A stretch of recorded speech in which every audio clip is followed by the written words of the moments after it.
Hello guys and welcome to Dehradun military academy. मेरा नाम सुनील कुमार यादव है और आप लोगों का फिर से स्वागत है इंडियन पॉलिटी के क्लास में। और इंडियन पॉलिटी आज लेक्चर नंबर 11 है हम लोगों का। हम लोगों ने पिछले वाले क्लास में फंडामेंटल राइट्स के बारे में पढ़ा था, है ना, और चीज़ों को थोड़ा सा समझा था कि किस तरीके से फंडामेंटल राइट्स जो है वो सुप्रीम कोर्ट ने भी बहुत सारा जो है वो ऐड करा है कि नहीं। तो ये बात थोड़ा सा इंपॉर्टेंट हो जाता है और इसको थोड़ा सा हम लोग आगे बढ़ेंगे लेक्चर नंबर 11 के साथ। आगे देखा जाए अगर तो क्या है भाई, देखते हैं। तो अगर देखा जाए फंडामेंटल राइट्स में अगर ये दो राइट अपने आप में ही इंपॉर्टेंट हो जाता है। कौन कौन सा आगे होता है?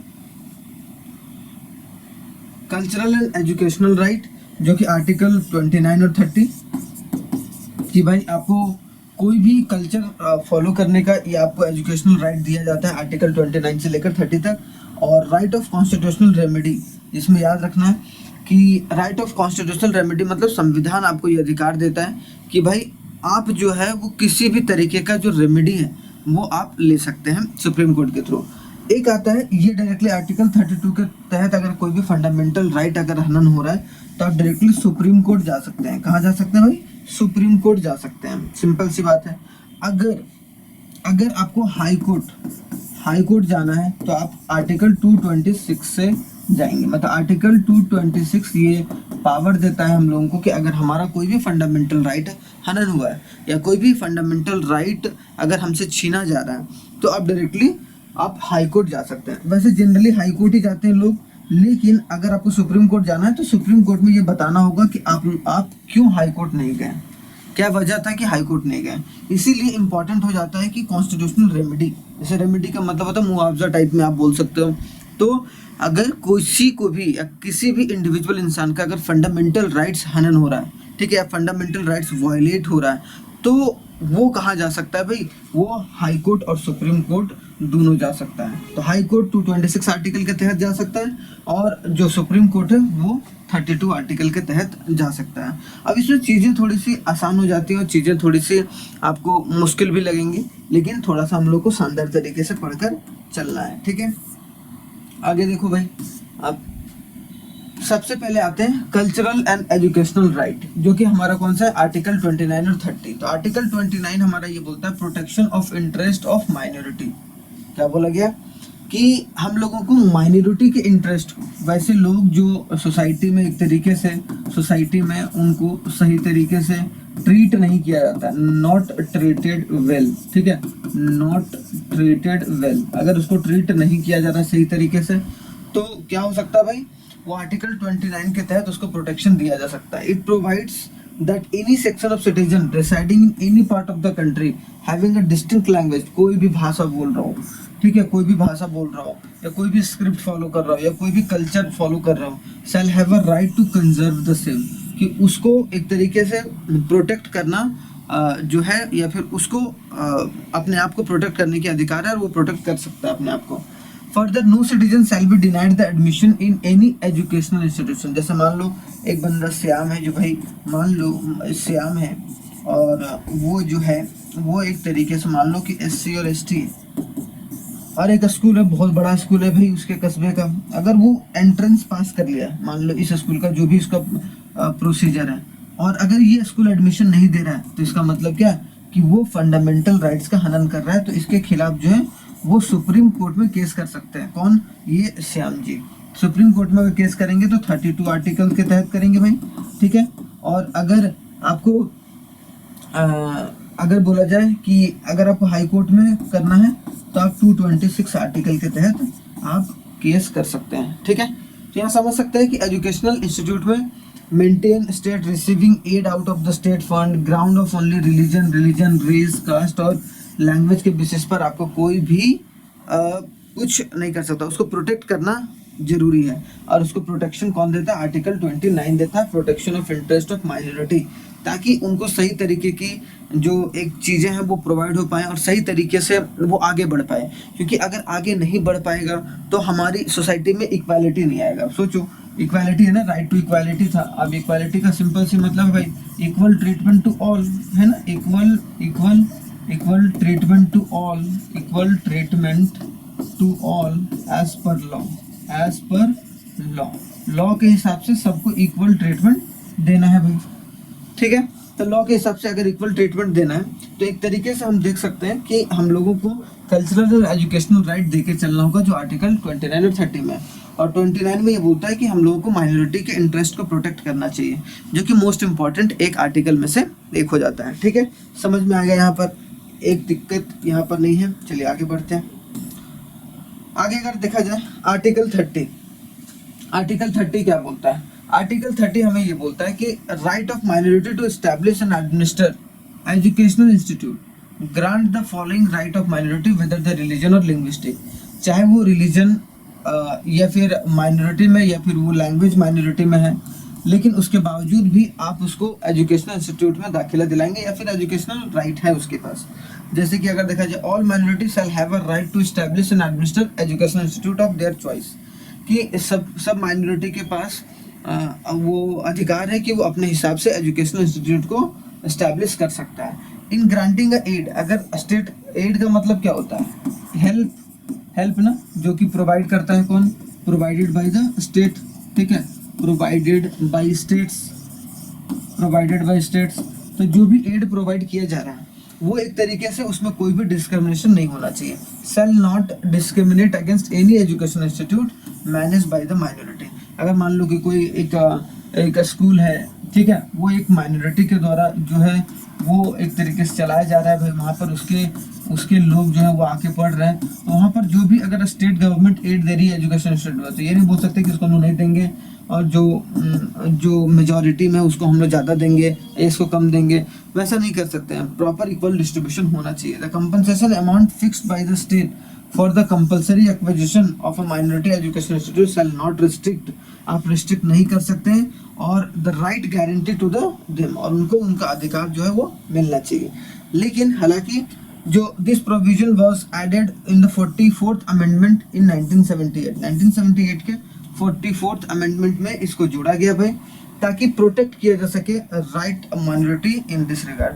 देखो 44th अमेंडमेंट हुआ था जिसमें राइट्स को जो एक तरीके से प्रोटेक्ट करने के बारे में बात किया गया था। जैसे कि अगर देखा जाए इसी एक्ट के तहत 44th अमेंडमेंट 1978, 44th अमेंडमेंट 1978 में ही जो हमारा राइट ऑफ प्रॉपर्टी है ना, the act deleted the right of property, act of जो राइट ऑफ प्रॉपर्टी उसको डिलीट किया गया था, जो आर्टिकल 31 में था। ठीक है, जो कि हमारा फंडामेंटल राइट था, उसको लीगल राइट बना दिया गया, लीगल राइट बना दिया गया। कौन सा आर्टिकल के तहत? 300A के तहत। ठीक है, तो याद रखना, तो यहाँ याद रखना सिंपल सा बात कि आर्टिकल 31 जो था वो हमें राइट टू प्रॉपर्टी देता था, लेकिन 44th अमेंडमेंट मोरारजी देसाई की सरकार जब इमरजेंसी खत्म हुआ था तो मोरारजी देसाई की सरकार बनी थी भाई, कुछ समय के लिए बनी थी, फिर इंदिरा गांधी आ गई थी। लेकिन बस यही, the right under article 30 also includes the right of minority to impact education in own language, कि अपने बच्चों को अपने लैंग्वेज में वो एजुकेट कर सकते हैं, इसमें कोई परेशानी, कोई चिंता वाली बात नहीं होनी चाहिए। ठीक है, तो आई होप सो आर्टिकल 30 भी आप लोगों का कंप्लीट होगा, इसमें कोई दिक्कत परेशानी नहीं होगा। क्लियर? आगे अगर देखा जाए, देखिए आगे अगर देखा जाए तो यहाँ पर क्या है भाई, right to constitutional remedy, article 32, right to constitutional remedy, कि आपको संविधान ये अधिकार देता है कि अगर आपका कोई भी फंडामेंटल राइट हनन होता है तो आप उसके खिलाफ जो होता है, मतलब आप जो भी आपका राइट हनन हो रहा है, जो भी फंडामेंटल राइट, उसके खिलाफ आप रीट इशू कर सकते हैं। क्या कर सकते हैं? रीट इशू कर सकते हैं। रीट का मतलब कुछ नहीं होता कि आप उसके जो भी फंडामेंटल राइट्स आपका हनन हो रहा है उसके खिलाफ आपने कंप्लेन दायर करा ताकि आपको प्रॉपर न्याय मिल सके। ठीक है, तो ये बात है। तो article 32 right to constitutional remedy देता है। ठीक है, याद रखना है। डॉक्टर भीमराव अंबेडकर ने आर्टिकल 32 को क्या बोला था भाई? The heart and soul of the constitution. क्या बोला था कि ये क्या है भाई? Heart and soul of constitution है, कि ये कॉन्स्टिट्यूशन का हार्ट है, सोल है। क्यों? क्योंकि इसमें हम आम जनता को अधिकार दे रहे हैं कि आपका कोई भी फंडामेंटल राइट्स हनन हो रहा है या कोई भी फंडामेंटल राइट्स वायलेट हो रहा है तो आप डायरेक्टली सुप्रीम कोर्ट या हाई कोर्ट जा सकते हैं। वैसे जनरली 32 में तो सुप्रीम कोर्ट है, लेकिन आर्टिकल 226 के तहत आप कहाँ जा सकते हैं? आप हाई कोर्ट जा सकते हैं। ठीक है, तो सिंपल सी बात है। तो यहाँ पर चीज़ें थोड़ी सी आपको समझ में आ गई। तो ये भीमराव अंबेडकर जी थे भाई, यही ड्राफ्टिंग कमेटी के चेयरमैन थे भाई, है ना, ड्राफ्टिंग कमेटी के आपको देखने को मिलेंगे। क्या थे भाई? चेयरमैन थे, जो कि आप समझ के चलेंगे ड्राफ्टिंग कमेटी के चेयरमैन, ठीक है, Bhimrao Ambedkar. Supreme court ruled that article 32 is a basic feature of a constitution. और उसने, सुप्रीम कोर्ट ने बहुत बार ये बात बोला है, रूल करा है, रूल मतलब डिसीजन में बोला है कि आर्टिकल 32 है वो एक बेसिक फीचर्स है कॉन्स्टिट्यूशन में और उसको फॉलो किया जाना जरूरी है। Hence it can not be abridged और taken away even by the way of any amendment of the constitution. और कोई भी अमेंडमेंट से, मतलब मान लो कि अगर आज सरकार चाहे कि भाई मैं इसमें कॉन्स्टिट्यूशनल रेमेडी को हटा दूं, तो कभी भी कर नहीं सकती है वो।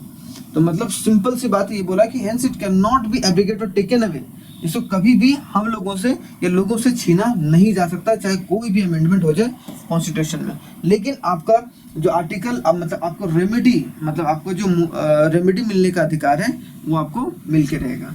Under Article 32, Supreme Court and Article 226 High Court can issue a writ on the various forms of the case of a violation of fundamental rights।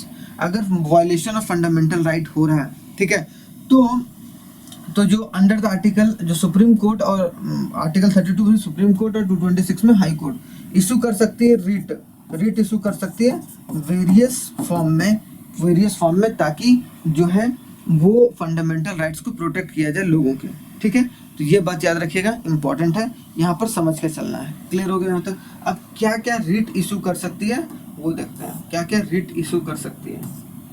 आगे आ जा भाई। सबसे पहले है रिट। ये क्या है? रिट है जो कि हाई कोर्ट या सुप्रीम कोर्ट इशू कर सकता है। पहला है habeas corpus. It is a Latin term, literally means to have the body of, to have the body of. इसका मतलब क्या है? जैसे मान लो एक इंसान है, एक इंसान जिसका नाम है मान लो कि राम, ठीक है। अब राम जो है उसको मान लो कि उत्तराखंड की सरकार ने उसको डिटेन कर लिया, मतलब उसको गिरफ्तार कर लिया एक तरीके से। अब जो राम है या फिर उसका रिलेटिव है, वो क्या कर सकता है? उसके खिलाफ, किसके खिलाफ? स्टेट, उत्तराखंड के गवर्नमेंट के खिलाफ रिट पिटीशन फाइल कर सकता है। क्या फाइल कर सकता है? रिट पिटीशन फाइल कर सकता है। कहाँ पर? सुप्रीम कोर्ट में डायरेक्टली। हाई कोर्ट में भी कर सकता है, सुप्रीम कोर्ट में भी कर सकता है। रिट पिटीशन सुप्रीम कोर्ट में फाइल कर सकता है।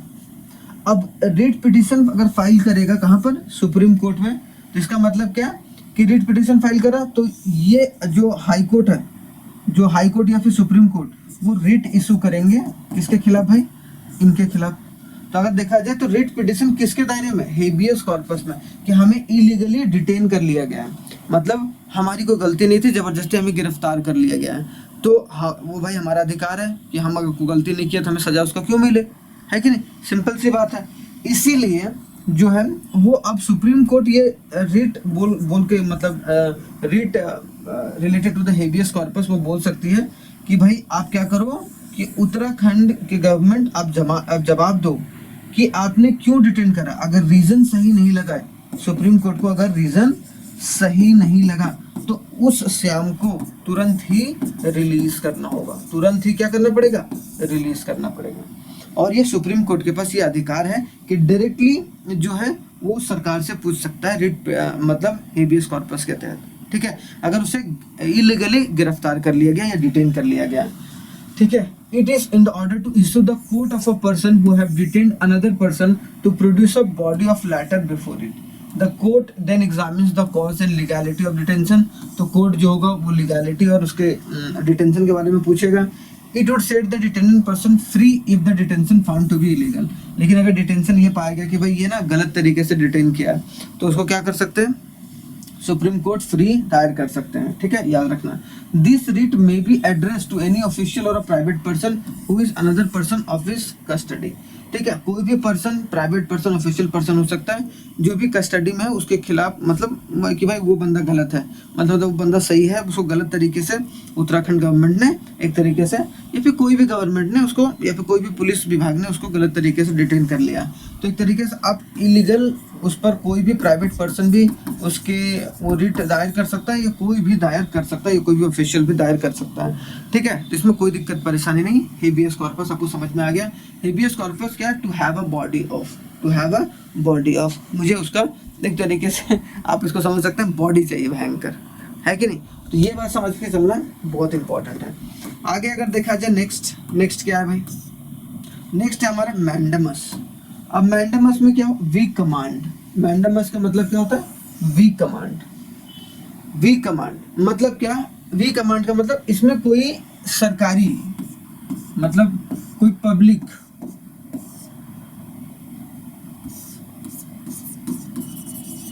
पब्लिक ऑफिशियल्स या पब्लिक ऑफिशियल्स को आप कमांड दे सकते हो कि भाई आपने ये ड्यूटी सही तरीके से नहीं करा, और उसके खिलाफ आप रिट पिटिशन फाइल कर सकते हो मैंडेमस के तहत। ठीक है, इट इज अ कमांड, ये कमांड है जो इशू किया जाता है कोर्ट के through to the public official asking him to perform his official duty, है कि नहीं, कि अगर कोई ऑफिशियल ड्यूटी अपना नहीं निभा रहा है, जैसे मान लो कि कोई पुलिस ऑफिसर है, वो सही तरीके से जांच पड़ताल नहीं कर रहा है, वो आके सिर्फ अपना जैसे तैसे करके निकल जा रहा है, कोई भी पर्टिकुलर केस है, तो हम उसके खिलाफ क्या कर सकते हैं, उस ऑफिशियल के खिलाफ रिट पिटिशन फाइल कर सकते हैं। और जो सुप्रीम कोर्ट है या फिर जो हाई कोर्ट है वो क्या करेगा, पब्लिक ऑफिशियल्स को पूछेगा, उसको एक रिट इशू करेगा कि भाई आप जवाब दो कि अपनी ऑफिशियल ड्यूटी क्यों नहीं परफॉर्म कर पा रहे हो, और तुम फेल क्यों गए और रिफ्यूज क्यों कर रहे हो कि हम उसकी बात को नहीं सुनेंगे, हम ये नहीं करेंगे, हमने वो नहीं करेंगे, जबकि वो आपका काम है, जबकि आपका वो काम है, आप उसके बदले पैसा क्यों मांगेंगे। तो आप देख सकते हैं कि मैंडेमस के तहत जो है किसी भी आप पब्लिक ऑफिसर को एक तरीके से कटघरे में ला सकते हैं through filing the writ petition. ठीक है, तो ये बात याद है। It can also be issued against any public body, इसको किसी भी पब्लिक बॉडी मतलब कोई भी पब्लिक बॉडी है या कोई भी गवर्नमेंट बॉडी है उसके खिलाफ आप क्या कर सकते हो, आप मैंडेमस ला सकते हो। अ कॉर्पोरेशन, ठीक है, अ इंफीरियर कोर्ट, अ ट्रिब्यूनल और a government for the same purpose, या फिर गवर्नमेंट के खिलाफ भी आप एक तरीके से दे सकते हो। मतलब कोई भी जो सरकारी पद पर बैठा हुआ है उससे आप ये पूछ सकते हो कि भाई अपनी ड्यूटी आप क्यों अच्छे से नहीं निभा रहे हो। ठीक है, और ये हमारा फंडामेंटल राइट है हमसे पूछने का, तो हम रिट पिटिशन फाइल कर सकते हैं। और सुप्रीम कोर्ट और हाई कोर्ट रिट इश्यू करके उस ऑफिशियल से पूछ सकता है कि तुम क्यों नहीं अच्छा कर रहे हो, अगर नहीं कर रहे हो तो करो ढंग से, नहीं तो फिर तुम्हें अपनी पोस्ट से रिजाइन देना पड़ेगा।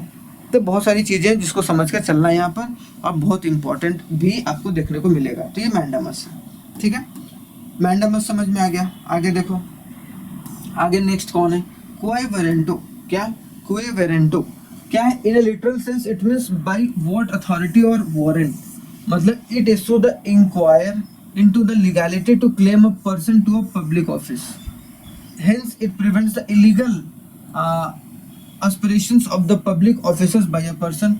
The writ can be issued only in the case of substantive public officers of a permanent character created by the statute or by the constitution. It cannot issue in the case of ministerial office or private office. मतलब कोई भी ministerial office या फिर private office के लिए आप लोग नहीं कर सकते हैं। देखो ये एक तरीके से लीगल तलवार है, ठीक है, ऑफ रीट जो कि क्वाई वेरेंटो है। इसका सिंपल सा मतलब क्या, बाय व्हाट अथॉरिटी, भाई आपको कौन अथॉरिटी दिया ये काम करने का।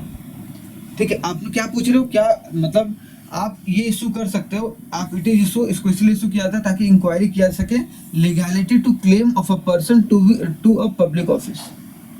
ठीक है, पब्लिक ऑफिस को ये इशू कर सकता है कि ये मेरी प्रॉपर्टी, ये मेरी चीज़ है और इस पर मेरा अधिकार है, आप कैसे ले सकते हैं, या फिर कोई भी चीज़, प्रॉपर्टी नहीं, कोई भी चीज़, ये मेरा अधिकार है भाई, ये चीज़ मेरे पास आने वाला था लेकिन आप नहीं दे पा रहे हो। तो वो सब सारी चीज़ों के बारे में, मतलब अथॉरिटी के बारे में अगर पब्लिकली आपको पूछना है या वारंट इशू कराना है तो आप एक तरीके से क्वाई वेरेंटो कर सकते हैं। ठीक है, याद रखना, ये कोई भी, it can not be issued in the case of ministerial office से नहीं कर सकता, कोई प्राइवेट नहीं, उसके अलावा जितने भी पब्लिक ऑफिस हैं उसके आप उसमें क्लेम कर सकते हो लीगैलिटी को। ठीक है, तो क्वाई वेरेंटो एक तलवार है जो कि एक तरीके से सही तरीके से प्रोटेक्ट करते, देखो the legal sword of the writ of the quo warranto. ठीक है, तो याद रखना थोड़ा सा इंपॉर्टेंट है। आगे आ जा भाई, प्रोहिबिशन है और सर्टी और आ रही है। अब दो चीज़ और बचा भाई, चौथा और पांचवा। प्रोहिबिशन हो गया, सर्ट और आरी हो गया। Literally means to forbid, it issue by the higher court to the lower court और a tribunal to prevent the latter from extending the jurisdiction और सरपासिंग, यहाँ पर सरपासिंग होगा। ठीक है, सरपासिंग सरपासिंग है जुरिस्डिक्शन, इसको लिखो surpassing the jurisdiction that it does not possess the unlike mandamus and direct activity। मतलब आप क्या कर सकते हो इसमें, कि यहाँ पर ये बोला जा सकता है कि to forbid to issue a higher court to a lower court और अ ट्रिब्यूनल, वो कोई भी हाई कोर्ट या जो है वो लोअर कोर्ट को इशू कर सकता है कि भाई ये आपका जुरिडिक्शन नहीं है, आप इस दायरे में फैसला नहीं सुना सकते, आप मेरे को दो और मैं इसका फैसला सुनाऊंगा और आपका फैसला सही है या गलत है वो मैं ये बताऊंगा। ठीक है, तो ये बात है, ये इंपॉर्टेंट है। तो यहाँ पर जनरली ये बोलता है कि आपका ये जुरिडिक्शन नहीं है और आप इस पर फैसला नहीं सुना सकते हैं। मतलब देखो, the writ of prohibition can be issued only against the judicial and quasi judicial authority, it is not available against the administrative. आप एडमिनिस्ट्रेटिव अथॉरिटी, लेजिस्लेटिव बॉडी या प्राइवेट इंडिविजुअल पर नहीं कर सकते हैं। आप ये कोर्ट, मतलब कोर्ट एक तरीके से ऑर्डर दे सकती है कि भाई नीचे वाली कोर्ट को कि भाई आप एक तरीके से आपकी ये जुरिस्डिक्शन नहीं है। तो to forbid, certiorari literally means to be certified और टू बी इन्फॉर्म्ड, मतलब it issue by the higher court to the lower, इसको भी हायर कोर्ट इशू करते हैं लोअर कोर्ट को या ट्रिब्यूनल को कर सकता है। आइदर ट्रांसफर द केस और pending with the latter itself to squash in the order of latter case, मतलब कि भाई ये केस है और ये केस तुम मुझे सौंपो। यहाँ पर क्या था, यहाँ पर ये क्या था कि भाई ये जुरिडिक्शन तुम्हारा नहीं है, ये यहाँ पर क्या, वो कोई भी केस को वहां से मांग सकती है कि भाई ये केस जो है वो तुमसे नहीं हो पा रहा है तो तुम यहाँ पर दे दो। टू प्रोहिबिट, और यहाँ पर क्या, टू प्रोहिबिट, यहाँ सर्टोरारी टू बी सेटिस्फाइड मतलब certified, it is on the ground of excess of jurisdiction, lack of jurisdiction और error of law, unlike the prohibition which is only a preventive, certiorari is both preventive and curative. तो अगर देखा जाए जो prohibition है उसमें सिर्फ आपको प्रिवेंट किया जा रहा है कि आप ये काम नहीं कर सकते, वो नहीं काम कर सकते, ये मेरे को दे दो, लेकिन इसमें सर्टिओरारी में क्या है कि प्रिवेंट भी किया जा रहा है, भाई आपका जुरिडिक्शन नहीं है, और साथ ही साथ कि भाई आप दो मेरे को, मैं आप फैसला सुनाऊंगा, आपको फैसला सुनाने की जरूरत नहीं है। ठीक है, ये directly high court supreme court कर सकती है। ठीक है, जनरली सुप्रीम कोर्ट तो करती है। ठीक है, आगे बढ़ते हैं। तो ये रिट पिटिशन होता है जो फाइल कर सकते हैं। क्लियर, तो 5 तरीके का रिट पिटिशन था। अब आगे देखते हैं limitation on the enforcement of fundamental right. Parliament has a power to modify the application of fundamental rights. क्या बोला गया कि पार्लियामेंट के पास ये पावर है कि मॉडिफाई कर सकता है फंडामेंटल राइट्स को to the member of the armed forces, police forces और intelligence organisation so as to ensure a proper discharge of their duties and maintenance of discipline among them। क्या बोला गया, पार्लियामेंट के पास ये पावर है कि कोई भी एप्लीकेशन दे सकता है फंडामेंटल राइट से रिलेटेड उस मेंबर को, जो भी आर्मी ऑफिसर इंटेलिजेंस है, ताकि जो डिसिप्लिन है वो मेंटेन रहे आर्टिकल 33 में। तो इसका मतलब वो अपनी मनमानी नहीं कर सकता है। ठीक है, मतलब आपको बोलने का अधिकार, इसका मतलब थोड़ा नहीं कि आप जो अंदर की खुफिया बात है वो भी बाहर ले आओ, तो वो आप नहीं कर सकते हो। ठीक है, certain fundamental rights guarantee the constitution but remain suspended while a proclamation of emergency is made by the president under article 352। तो आर्टिकल 352 के तहत इमरजेंसी लगता है भाई, तो उसके तहत जो है बहुत सारे जब इमरजेंसी लगाई जाती है, जैसे इंदिरा गांधी जी के द्वारा 1975 में लगाया गया था, तो वहां पर अगर देखा जाए तो बहुत सारी चीजें हैं जिसमें फंडामेंटल राइट्स अपने आप ही खत्म हो जाता है। ठीक है, article 34 restrict the right confirm by the part while the जो martial law in the force of any area, ये restrict करता है right to conferred by this part while the जो martial law जो है उसको applicable किया जा सकता है। Article 35 legislation to give the effect of provision of this part, और ये legislation कि भाई कोई भी पार्ट को, अगर फंडामेंटल राइट्स का पार्ट को हम इफेक्ट कर सकते हैं आर्टिकल 35 की तरह लेजिस्लेशन के थ्रू, मतलब कोई भी कानून व्यवस्था के थ्रू। तो यहाँ पर ये जनरली इंपॉर्टेंट नहीं, इंपॉर्टेंट ये था आर्टिकल 33 वाला, ये वाला बताना था, क्योंकि आप लोग एनडीए वगैरह में जाओगे तो वो सब सारी चीज़ें इंपॉर्टेंट हो जाती है थोड़ा सा, कि पार्लियामेंट कौन सा आर्टिकल 33 ये पावर देता है कि कोई भी मॉडिफिकेशन कर सकती है पार्लियामेंट आर्म्ड फोर्सेज के फंडामेंटल राइट्स से रिलेटेड। ठीक है, आगे आ जाएगा, देखो फंडामेंटल राइट्स, अब यहाँ पर 2 चीज़ पढ़ेंगे। Fundamental rights available for the citizen and not to the foreigners. क्या वैसा जो कि किसके लिए अवेलेबल है भाई, सिटीजन के लिए अवेलेबल है, और foreign only for the citizen not for the foreigners. Fundamental rights available to both citizen and foreigner except the enemy alliance. ठीक है, ये अलायंस बोल लो इसे, एनिमीज अलायंस। तो एनिमीज अलायंस, और जो एक है कि सिर्फ हम लोगों के लिए, एक है कि फॉरेनर और सबके लिए। तो यहाँ देखो, prohibition of discrimination on the ground of religion, race, sex और प्लेस ऑफ बर्थ, आर्टिकल 15 में हमें दिखा देता है कि हमें कोई भी डिस्क्रिमिनेट नहीं कर सकता है। इसे अगर करेगा तो एक तरीके से दिक्कत परेशानी हो सकता है, मैं डायरेक्टली सुप्रीम कोर्ट जा सकता हूँ। ठीक है, ये चीज हो गया। दूसरा, equality before law and equal protection of the law. Article 14 के तहत जो फॉरेनर है, जो हमारे देश के सिटीजन है, उनको दोनों ही अधिकार मिलता है कि भाई आप क्या करो, आप आर्टिकल 14 के तहत कि जो फॉरेनर अगर यहाँ घूमने आया तो उसको लॉ के मुकाबले, लॉ जो होगा कानून के अगर दायरे में देखा जाए तो उसको इक्वल ट्रीटमेंट दिया जाएगा। कानून के दायरे में क्या दिया जाएगा, इक्वल ट्रीटमेंट दिया जाएगा। Equality of opportunity in the matter of public employment. Public employment में आर्टिकल 16 में आता है भाई। तो equality of opportunity in the matter of public employment, की जो भी पब्लिक एम्प्लॉयमेंट हो रहा है उसमें इक्वालिटी होना चाहिए, आर्टिकल 16 देता है। Protection and respect the conviction of offence. कोई भी ऑफेंस किया उसमें सारे को प्रोटेक्शन मिलना चाहिए, चाहे वो फॉरेनर है, चाहे वो इंडियन है। ठीक है। Protection of the 6 right regarding freedom, जैसे कि स्पीच एंड एक्सप्रेशन, असेंबली वाला है, एसोसिएशन वाला है, मूवमेंट वाला है, रेसिडेंस वाला है, प्रोफेशन है आर्टिकल 19 के तहत। तो ये सब सारे 6 राइट जो है प्रोटेक्ट किया जा सकता है। इसमें protection of life and personal liberty, article 21 protection of life and personal liberty देता है कि भाई एक तरीके से आप लिबर्टी को फॉलो करके चल सकते हो और एक लिबरल इंसान जो है वो एक तरीके से बन सकते हैं। बहुत इंपॉर्टेंट है और बहुत जो एक सरल तरीका है जिसके तहत जो है वो चीज़ें आसान हो सकती हैं अगर देखा जाए। ठीक है। और यहाँ पर अगर देखा जाए तो ये सब सारी चीज़ें हैं जिसमें फॉरेनर को भी इंक्लूड किया गया ताकि बाहर से भी आके लोग यहाँ पर सुरक्षित महसूस कर पाएँ और टूरिज़्म को बढ़ा पाएँ। टूरिज़्म को बढ़ाना अपने आप में ही इम्पोर्टेंट फैक्ट होता है जो कि समझ के चलना है और इम्पोर्टेंट भी है। ठीक है, आगे आ जाओ भाई।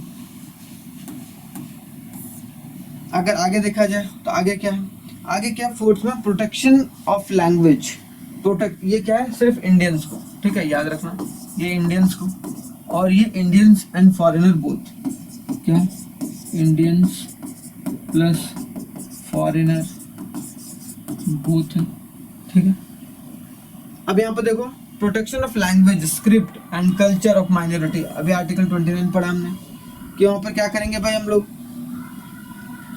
कि हमें लैंग्वेज का, स्क्रिप्ट का, कोई भी कल्चर ऑफ माइनॉरिटी को फॉलो करने का अधिकार है। कोई भी माइनॉरिटी फॉलो कर सकता है आर्टिकल 29 के तहत। आर्टिकल 21A के तहत ये बोला गया राइट टू एलिमेंट्री एजुकेशन। कोई फॉरेनर है या कोई इंडियन है, अगर कोई पढ़ना चाह रहा है हमारे देश में एलिमेंट्री एजुकेशन में तो उसका अधिकार है, वो जाकर पढ़ सकता है कुछ दिनों तक। ठीक है, उसे फॉरेनर ज़्यादा दिन तक कहीं रहेगा।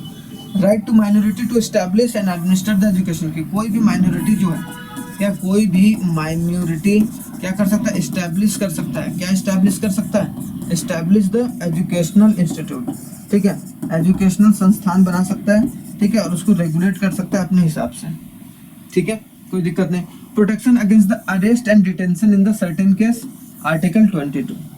आर्टिकल 22 के तहत आप प्रोटेक्शन अगेंस्ट, कि आपको कोई अरेस्ट कर लिया गलती तरीके से या डिटेन कर लिया, तो आर्टिकल 22 आपको ये अधिकार देता है कि भाई एक तरीके से आप गलत किए हो तो आप उसमें प्रोहिबिट कर सकते हो, प्रोटेक्शन पा सकते हो। Prohibition of traffic of human being and being forced labour. Forced labour आप ना फॉरेनर से करा सकते हैं ना इंडियन से करा सकते हैं, तो ये बात याद रखिएगा। Prohibition of employment of a children's in factories, article 24, कि आप फैक्ट्रीज वगैरह में जो बच्चों का 6 से 14 साल तक बच्चों का, मतलब अप टू 14 ईयर्स तक आप बच्चों को एक तरीके से क्या कर सकते हो, अप टू 14 ईयर्स तक आप बच्चों को आप एम्प्लॉयमेंट प्रोवाइड नहीं कर सकते, उससे वो अछूता देगा। ठीक है। Freedom of conscience and a free profession practice and propagate the religion, article 25, कि कोई भी बाहर से आके बंदा या फिर हमारे देश का बंदा कुछ भी प्रोपोगेट या कुछ भी प्रैक्टिस कर सकता है, उसमें कोई दिक्कत परेशानी नहीं है। तो ऐसा नहीं है कि फॉरेनर के लिए भी नहीं है, फॉरेनर के लिए भी बहुत सारी चीज़ें हैं जो कि आप समझ के सकते हैं, जो कि इम्पॉर्टेंट है। ठीक है, आगे अगर देखा जाए, देखो next, freedom to manage the religion affairs, article 26 में बोला गया। ठीक है। फ्रीडम टू पेमेंट, इतना ज़्यादा याद नहीं, 27 में दिया कि पेमेंट टैक्सेस वगैरह प्रमोशन एंड रिलीजन का कर सकते हैं। Freedom from attending religious instructions और worship and certain education institute, article 28 में। तो ये सब मतलब जो रिलीजन से है, ठीक है, जो फ्रीडम से रिलेटेड है, या फिर बोला जाए जो एजुकेशन से रिलेटेड है, वर्शिप से रिलेटेड है, यहाँ पर देखो कि दोनों को एक तरीके से प्रोटेक्शन दिया गया, जो इंडियंस हैं और प्लस फॉरेनर्स हैं, इंडियन प्लस फॉरेनर दोनों को एक तरीके से क्या दिया गया, आपको ये अधिकार दिया गया है। ठीक है, तो ये इम्पोर्टेंट है जो कि समझ के चलना है, और जितना ज़्यादा अच्छे तरीके से समझ के चलेंगे उतना इम्पोर्टेंट आपको देखने को मिलेगा। ठीक है, यहाँ तक कोई दिक्कत नहीं, कोई परेशानी नहीं, चीज़ों को समझ के चलना। ठीक है, अभी आप देखो, थोड़ा सा समझो कि क्या मैं बोलना चाह रहा हूँ। ठीक है, यहाँ तक खत्म होता है। ठीक है, देखो अब यहाँ से थोड़ा सा आगे जो नेक्स्ट हम लोग पढ़ेंगे वो नेक्स्ट हम लोग पढ़ेंगे, क्योंकि यहाँ तक हमारा फंडामेंटल राइट कंप्लीट हो गया। क्या कंप्लीट हो गया? फंडामेंटल राइट कंप्लीट हो गया। ठीक है, फंडामेंटल राइट्स बहुत ज़्यादा मैंने पढ़ा दिया फंडामेंटल राइट्स में। ठीक है, इतना आप 2-3 बार रिवाइज करोगे थोड़ा बहुत आपको, तो जितना क्वेश्चन एग्जाम में आएगा वो 2-4 क्वेश्चन आपको पता चल जाएंगे यहाँ से। लेकिन फंडामेंटल राइट्स के बाद अब क्या आता है भाई? डीपीएसपी आता है। डीपीएसपी का सिंपल सा मतलब directive principles of state policy. Directive principles of state policy है ना, मतलब एक स्टेट कैसे काम करे, एक स्टेट कैसे अधिकार जो है वो एक तरीके से आपका प्रोटेक्ट करके चले, आपको कमाने का अधिकार दे, आपको इक्वल ट्रीटमेंट करके चले, तो वो सब सारी चीज़ करने का जो एक पूरा जो बीड़ा है वो उठा सकती है, और जो कि इम्पोर्टेंट रोल प्ले कर सकता है। तो directive principle of state policies के बाद पढ़ेंगे भाई कल हम लोग। उसके बाद हमारा आएगा फंडामेंटल ड्यूटीज। ठीक है, फंडामेंटल ड्यूटीज। ठीक है, फंडामेंटल ड्यूटीज अब बहुत जल्द हम लोग स्टार्ट करेंगे। फिर पीएम, सीएम, प्रेसिडेंट, पहले प्रेसिडेंट से शुरू करेंगे, प्रेसिडेंट किस तरीके से काम करते हैं। तो भाई जो भी मैं पढ़ा रहा हूँ उसको थोड़ा सा 2-3 बार जरूर रिवाइज करिएगा।